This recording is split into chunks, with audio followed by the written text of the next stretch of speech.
Hi friends, here I am again, Papa Dale.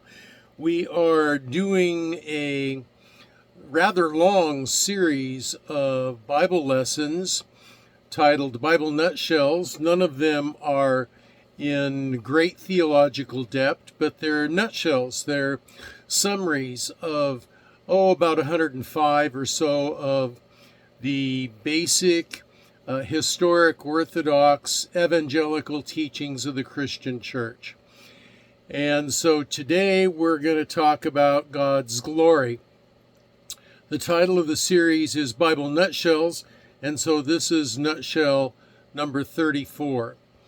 I do want to say that the purpose of the series is to edify the church and also to leave this body of content as a kind of legacy for people who may end up finding themselves left behind after the rapture, and they have no idea of how they're going to learn about Christian teaching, learn about the Bible, and hopefully the Holy Spirit will help them stumble on these lessons. So here we go.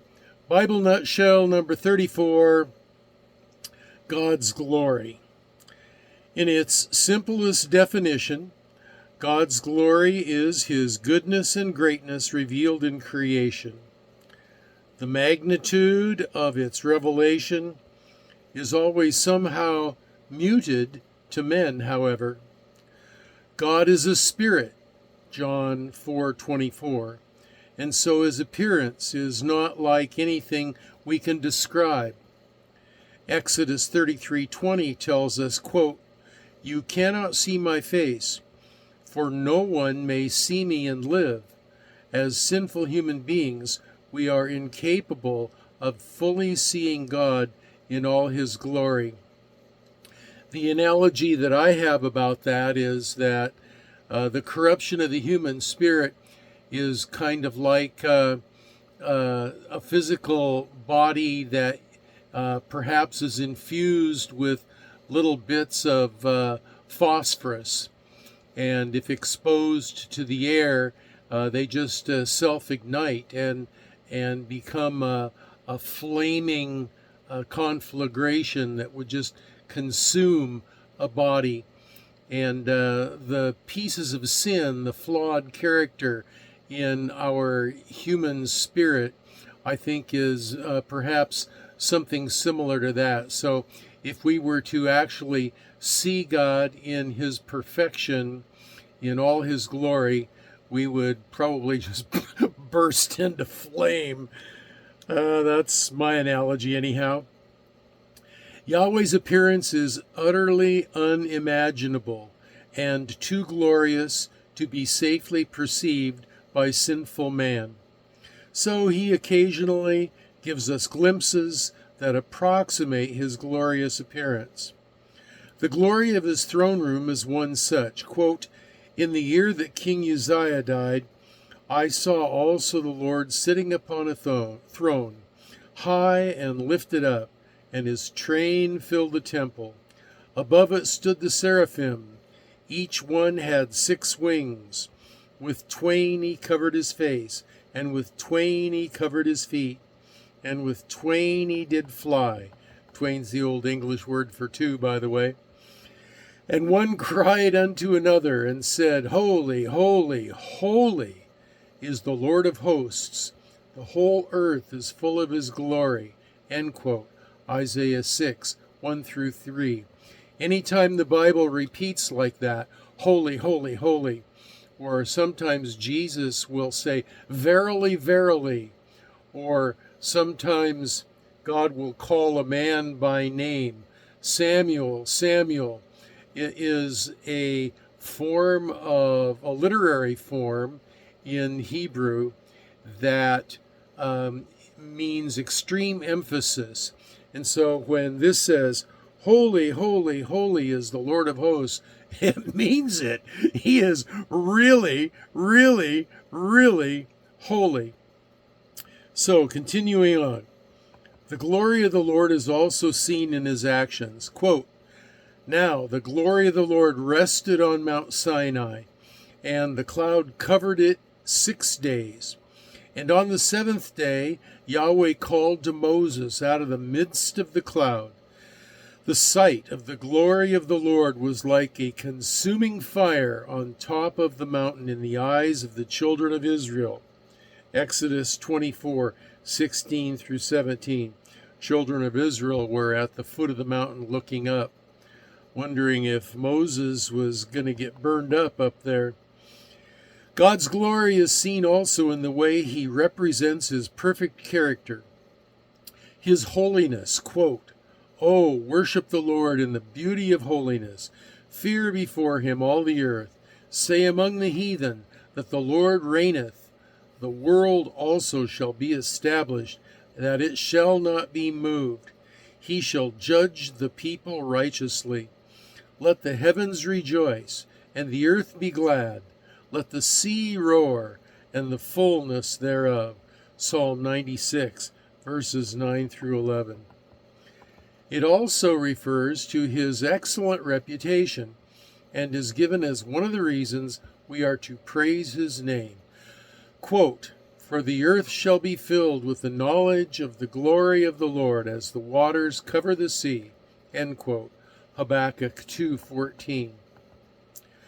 Another sense of the word is the inherent beauty of God, the unbearable brightness and beauty of his being as he radiates his own attributes and characteristics for all to witness. Quote, "And I turned to see the voice that spake with me, and being turned I saw 7 golden candlesticks, and in the midst of the 7 candlesticks one like unto the Son of Man, clothed with a garment down to the foot, and girt about the paps with a golden girdle.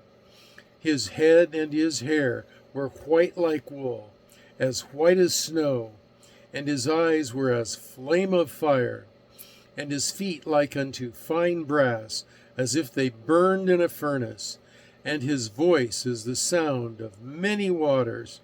And he had in his right hand 7 stars, and out of his mouth went a sharp 2-edged sword, and his countenance was as the sun shineth in his strength.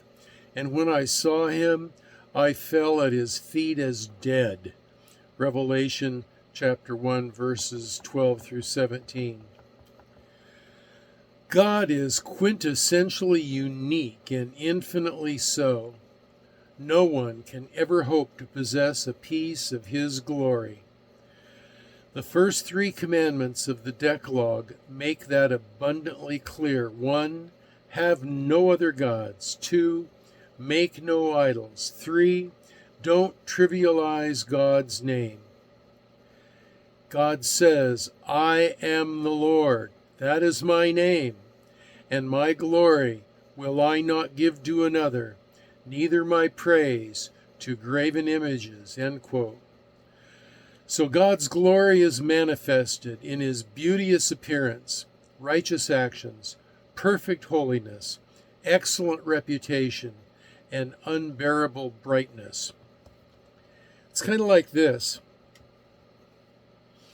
If you're a parent and you have a child that you're really proud of, and if someone, you say you're at a soccer game and your child has done a really good job out there on the field, and you are just so pleased and so proud to be his dad or his mom, and up comes some kind of stranger or something, and someone asks the stranger, "Is that your kid out there making all of that good activity?" And the stranger said, "Oh yeah, that's my kid." You'd take offense at that if you were the dad or the mom. You'd take real strong offense at that. "That's not your kid. That's my kid." And that's the same way with God. That the creation and his plan and human beings, it's all a part of his glory. It's a part of his reputation. His appearance is glorious. And he's just not going to share that. And if somebody tries to steal that from him, he gets a little upset. And it's probably not a good idea to be the one that upsets the Creator. Okay? That's all I got to say about that. So, remember now, at the bottom of this video, there is a comments section, and you can leave your comments, questions, prayer requests, and it also has links to my Facebook page.